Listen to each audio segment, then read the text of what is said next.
My girlfriend pulled me aside before the annual board reception. "Stay quiet tonight, these people matter." I nodded and stepped back. When the guest of honor arrived, she didn't even glance at my girlfriend. She walked straight toward me, paused for a second, and said something that shifted the entire room. "I'm 35, been with my girlfriend for 4 years. We met through mutual friends at a charity fundraiser where she was working the room like a pro, and I was there because my buddy dragged me along. She's in corporate law at one of those big downtown firms where everyone wears $1,000 suits and talks about billable hours. I do graphic design, freelance mostly, which means I work from home in sweatpants and answer to no one but my clients. The first year was good. She liked that I was creative and didn't fit the corporate mold. I liked that she was driven and had her life together. But somewhere around year 2, things started shifting. She began commenting on my clothes when we went to her work events. Then it was my conversation topics. Then it was just general suggestions about how I should present myself around her colleagues. By year 3, I wasn't her boyfriend anymore. I was her accessory, the quirky, creative guy she could trot out at parties, but only if I stayed in my lane and didn't embarrass her.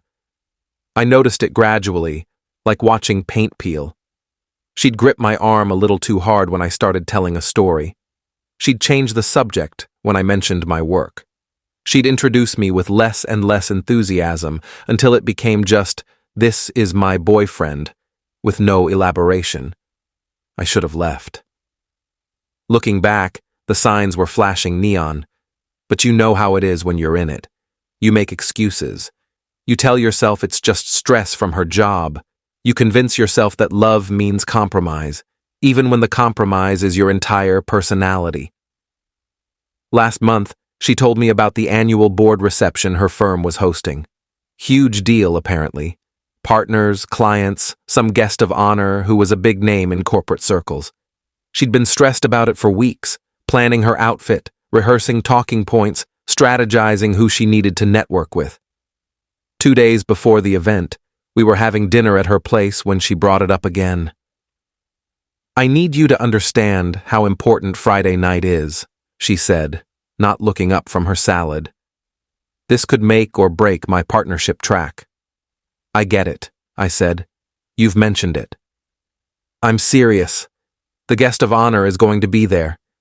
She sits on the board of 3 Fortune 500 companies. Having her notice me could change everything." "Okay, what do you need from me?" She finally looked at me. "I need you to be on your best behavior. Dress appropriately. Don't talk about your work unless someone specifically asks. And please, please, don't try to be funny." "I'm not allowed to have a personality?" "That's not what I said." "It's what you meant." She sighed, that exasperated sound she'd been making more and more lately. "Can you just do this for me? One night. That's all I'm asking." I should have said no. Should have told her that if she was embarrassed by who I was, we had bigger problems. But I didn't. I just nodded and finished my dinner in silence. The night of the reception, I put on the suit she'd picked out. Charcoal gray, crisp white shirt, burgundy tie. I looked like every other guy who'd be at that event, which was probably the point. She inspected me when I came out of the bedroom, adjusting my collar and smoothing my lapels like I was a mannequin. "Remember what we talked about?" she said as we headed out. "Stay quiet and look pretty. Got it. Don't be like that." We took a car service to the hotel. The entire ride she was on her phone, texting colleagues and checking the guest list. She didn't say a word to me until we pulled up to the entrance. The reception was in a massive ballroom with floor-to-ceiling windows overlooking the city, chandeliers, ice sculptures, waiters circulating with champagne and hors d'oeuvres. Classical music played softly in the background. It was the kind of event where everyone looked important and acted like they'd rather be anywhere else. My girlfriend went into full networking mode the second we walked in. She worked the room with precision, stopping to chat with partners, laughing at unfunny jokes, touching people's arms in that calculated way that's supposed to seem genuine. I followed a few steps behind, smiling when appropriate. shaking hands when introduced, saying as little as possible. About 30 minutes in, she pulled me aside near the bar. Her smile vanished the second we were out of earshot. "Stay quiet tonight," she said, voice low and urgent. "These people matter." I haven't said anything. Good. Keep it that way. The guest of honor should be arriving soon, and I need to make the right impression. What do you want me to do? Just stand back. Look supportive. Don't insert yourself into conversations. I felt something cold settle in my chest. You want me to be invisible? I want you to be aware of the situation. This isn't about you. It never is. Her eyes flashed. What's that supposed to mean? Nothing. I'll stay quiet. She studied my face for a moment, like she was trying to determine if I was being sarcastic. Then she squeezed my arm and walked back into the crowd. I grabbed a whiskey from the bar and found a spot near the windows where I could watch without being noticed. The guest of honor arrived about 20 minutes later. The energy in the room shifted immediately. Conversations got quieter. People started gravitating toward the entrance. I saw my girlfriend position herself strategically near the door, adjusting her dress and practicing her smile. The woman who walked in was probably late 50s, wearing an elegant navy dress and carrying herself with the kind of confidence that doesn't need to announce itself. She had short silver hair and sharp eyes that seemed to take in everything at once. People approached her immediately, but she handled them with polite efficiency, shaking hands and moving forward without getting trapped in conversation. My girlfriend stepped into her path, extending her hand with that practiced smile. I saw her mouth moving, saw the woman nod politely. Then something strange happened. The woman's eyes shifted past my girlfriend, scanning the room, and locked directly onto me. She walked past my girlfriend, just walked right past her like she wasn't there. The crowd parted as she crossed the ballroom, and I realized she was coming straight toward me. I glanced behind me, thinking maybe she was looking at someone else, but there was just the window. She stopped about 3 feet away, studying my face with an intensity that made me uncomfortable. The people nearby had gone quiet, watching. "I know you," she said. "I don't think so," I managed. "We've never met." "No, but I know who you are." She took a step closer. "You're the graphic designer, the one who did the campaign for the environmental nonprofit last year." I blinked. "How did you—" "I'm on the board of that nonprofit. I saw your work. It was exceptional. Bold, authentic, nothing like the corporate nonsense we usually see." She smiled. "I've been trying to track you down for months. My assistant couldn't find any contact information beyond your old website. I've been meaning to update that," I said, still processing. "Well, consider yourself found." She pulled out her phone. "I want to hire you. I'm launching a new initiative, and I need someone who can create something genuine. Not another committee-approved focus group disaster. Are you available?" Yes, I'd need to hear more about the project, but yes. We exchanged information right there. She asked about my process, my influences, my availability. We talked for maybe 15 minutes, and I forgot about the room around us until I noticed my girlfriend standing a few feet away, her face pale. The guest of honor followed my gaze. "Oh, is this your girlfriend? The one who tried to intercept me at the door?" "Yes," I said. "She should be proud of you. You're very talented." She turned to my girlfriend. "You didn't mention your boyfriend was the designer behind the Meadowbrook campaign." My girlfriend's smile looked painful. "I didn't realize you'd be familiar with his work." "I make it my business to know talent when I see it." She turned back to me. "I'll have my assistant reach out next week to set up a proper meeting. In the meantime, enjoy the rest of your evening." She moved on to greet the firm's senior partners. I stood there holding my whiskey, aware that everyone nearby had witnessed the entire exchange. My girlfriend's colleagues were staring. Some looked impressed, others looked confused. My girlfriend looked furious. She grabbed my elbow and steered me toward the hallway outside the ballroom. The second we were alone, she dropped the smile. "What was that?"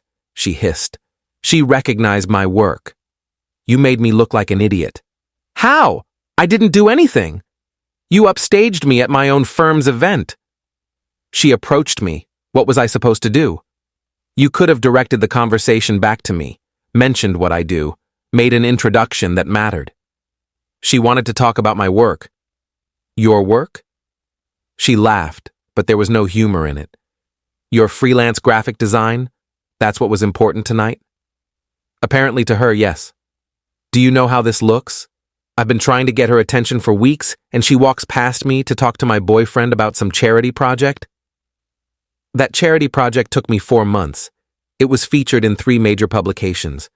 But you wouldn't know that because you've never asked about my work. That's not fair, isn't it?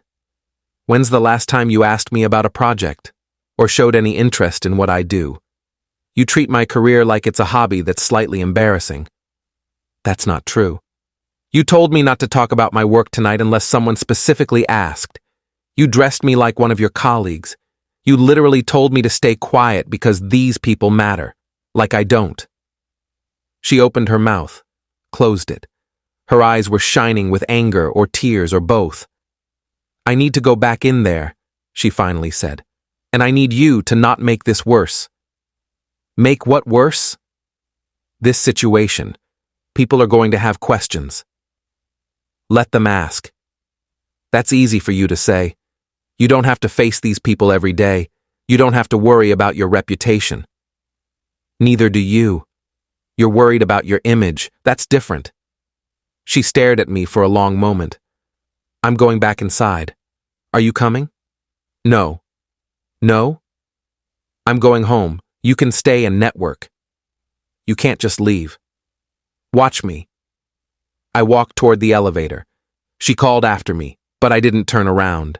I took a car back to my apartment, changed into sweatpants, and sat on my couch in the dark, thinking about the last 4 years. Update 1. My girlfriend didn't come home that night. She texted around midnight saying she was staying at her place and we'd talk tomorrow. I didn't respond. The next morning, I woke up to an email from the guest of honor's assistant. They wanted to schedule a video call for Monday to discuss the project in detail. The scope was bigger than I'd expected, a full rebrand for a new foundation, plus ongoing creative direction, the kind of project that could change the trajectory of my career. I was still processing that when my girlfriend showed up at my apartment around 10 a.m. She looked tired, like she hadn't slept. She came in without being invited and sat on my couch. We need to talk, she said. Okay. Last night was a disaster. For you, maybe. She looked up sharply. What's that supposed to mean? I got offered a major project from someone who actually respects my work. Seems like a pretty good night from where I'm sitting. While humiliating me in front of my entire firm. I didn't humiliate you. You humiliated yourself by treating me like I was someone you needed to manage instead of someone you're supposed to support. I was trying to help you navigate that environment. I don't need help navigating. I need a girlfriend who's proud of me. I am proud of you. Are you? Because you've spent 4 years trying to minimize who I am, making me smaller so you can look bigger. She was quiet for a long moment. That's not what I was doing. Then what were you doing? I was trying to protect you. Those environments can be cutthroat. I didn't want you to get hurt. By doing what? Having a conversation? Being myself? The only one who's hurt me in this relationship is you. Her face crumpled. That's not fair. You know what's not fair? Being told to stay quiet because the people around you matter more than I do. Being dressed up like a doll because my actual style is embarrassing. Being treated like your success and my success can't coexist. I never said that. You didn't have to. You showed me every time you changed the subject when I talked about my work. Every time you introduced me as just your boyfriend with no elaboration. Every time you acted like my career was something to tolerate rather than celebrate. She was crying now, but I felt numb. What do you want me to say? I don't want you to say anything. I want you to leave. You're breaking up with me? I'm making space for both of us to figure out who we are without each other. That's the same thing. Then yes, I'm breaking up with you. She stood up, wiping her eyes. This is because of last night. Because she noticed you and not me. No. This is because of the last 4 years. Last night just made it impossible to ignore anymore. She left without another word. I heard her crying in the hallway, but I didn't go after her. I sat on my couch and felt relieved, which told me everything I needed to know. Update 2. The video call on Monday went better than I could have imagined. The guest of honor, I'll call her M, was direct and enthusiastic about the project. She wanted something bold, something that would cut through the noise of typical nonprofit marketing. She'd seen my work for the environmental charity and loved that I hadn't played it safe. I'm tired of committees and consensus, she said. I want a singular vision. Can you give me that? Yes, I said, without hesitation. We talked for over an hour about concepts, timelines, budgets. By the end of the call, I had a signed contract for more money than I'd made in the last 2 years combined. She also mentioned she'd be introducing me to other boards she sat on, if I was interested. I know talent when I see it, she said, and I know how to recognize when someone's been underestimated. Don't let anyone make you smaller than you are. I thought about my ex-girlfriend and nodded. Over the next few weeks, word spread about the project. Other organizations started reaching out. My inbox filled with opportunities I would have killed for a year ago. I updated my website, raised my rates, started being more selective about clients. For the first time in years, I felt like I was building something real. My ex texted occasionally, first with apologies, then with questions about whether we could talk, then with updates about her life that I didn't respond to. I finally blocked her number after she showed up at my apartment one evening, drunk and crying about how she'd made a mistake. I just wanted you to fit in, she said through the door. I thought I was helping. I don't need to fit in, I said. I needed you to believe in me. She left. I heard from a mutual friend later that she'd told people we broke up because I was too focused on my career. The irony wasn't lost on me. Update 3. 3 months after the reception, M invited me to lunch. She wanted to discuss expanding our working relationship, but she also wanted to tell me something. I knew exactly who you were when I walked into that room, she said. I'd already decided I wanted to hire you. But when I saw your girlfriend trying to position herself to intercept me, I got curious. Curious how? About what kind of person would date someone with your talent and then try to keep you in the background. So I walked straight to you instead, wanted to see how she'd react. I set down my fork. You did that on purpose? I did. And I'm not sorry. That woman was never going to appreciate you. She was too busy building herself up to notice she was tearing you down. You could have just hired me normally. I could have. But you needed to see what it looked like when someone valued your work. Sometimes we get so used to being diminished that we forget what respect feels like. She was right. I'd spent 4 years accepting scraps of support, convincing myself that my ex's tolerance was the same as pride. One conversation with someone who actually respected my work had shattered that illusion completely. Thank you, I said. Don't thank me. Just keep doing what you're doing. And next time someone tries to make you quiet, walk away sooner. Final update. It's been 8 months since that reception. The foundation rebrand launched last month to significant media attention. I've been interviewed by design publications, invited to speak at conferences, offered more work than I can reasonably take. My calendar is booked through next year, and I'm finally making the kind of money that matches my skill level. I ran into my ex a few weeks ago at a coffee shop. She looked good, put together as always. She congratulated me on the foundation project, said she'd seen the coverage. I always knew you were talented, she said. No, you didn't, I replied. You knew I was talented, but you didn't think it mattered. There's a difference. She didn't argue. We made awkward small talk for a few minutes, then went our separate ways. I heard from that same mutual friend that she'd made partner at her firm. Good for her. I hope she finds someone whose success doesn't threaten her own.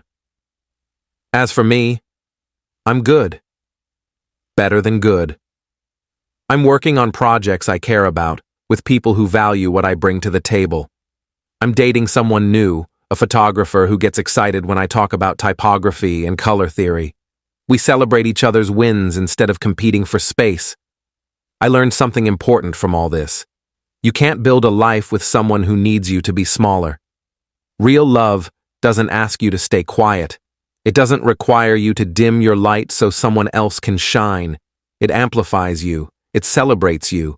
It creates space for both people to grow. M was right. Sometimes you need someone to show you what respect looks like before you realize how long you've been living without it. I'm grateful for that reception, for that moment when someone walked across a room to acknowledge my work instead of expecting me to hide it. I'm grateful I finally learned to take up space,